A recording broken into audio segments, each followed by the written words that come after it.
You and I have been fortunate, or maybe unfortunate, if you will, to be right there at the axis of athlete and legal matters when two very important things have been happening. I was seen as lead correspondent on the trial of the century, the O.J. Simpson trial, and I remember it as the trial of the century, the trial of the 20th century. It was one of those news events that truly did live up to its hype, and I wasn't just at the close to it.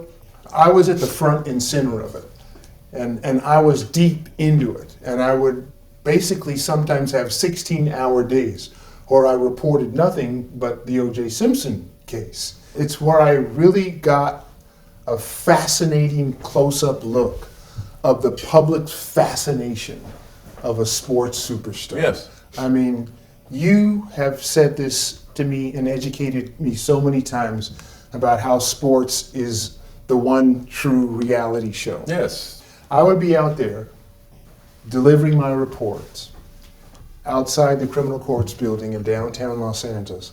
And I remember movie producers and my cameraman coming up to me and saying, "Watts, you're hosting a reality show." I had never heard of that word before. And they used to say, "You're hosting the world's first live reality show." The entire country, world for that matter, was enthralled in what was going on because you had the superstar athlete. It had the sex, the crime. You had, the heroine, the hero. You had all of these things going on. You had the opposing families, all the drama that was involved in it. Everybody was sitting there looking at it in that manner. Yes. The digital explosion and social media had not even been hatched yet. You can only imagine how. Oh my goodness! Multiply it by 1,000, and that's maybe what it would have been. But we called it a media circus back then. I'll tell you this, final thought. Athlete Brandguard was born right there on the steps of the courthouse. That's where it first came to me. As I sat there, and I've told you before how I had to do my own introspection and look inside my soul, and look at what impact this trial was having on race, politics, sociology, legal issues, everything. And I began to just put it all together back during those times of how just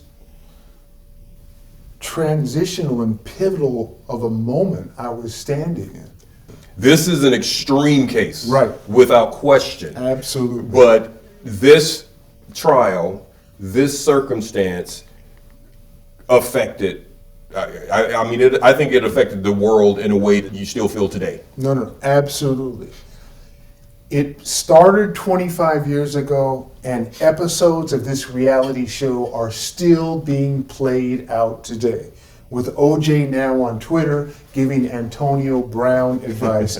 25 years later, the reality show plays on with new episodes being written almost every day. So that was my life, 1994 to 1995, the O.J. Simpson trial. And of course, as I said, the reality show still is playing out today. Some 4 years later, after the O.J. Simpson verdict. Look at that baller right there. That's a baller right there, people. November 16th, 1999, as a member of the Carolina Panthers, you were made aware of something called the Rae Carruth conspiracy to commit murder story. That's when it broke. So now you start going through all the conversations that you've had and you've heard him say, like even comments about this, about things that have happening, and you think about jokes that guys have made. Oh, sure.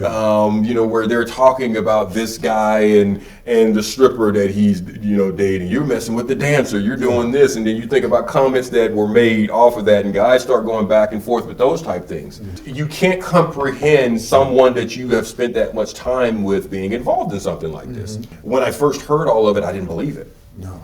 because he didn't seem like the type of person that could commit, such a heinous crime. He didn't seem like he could be a part of that. He just seemed like he was just a softer soul than that.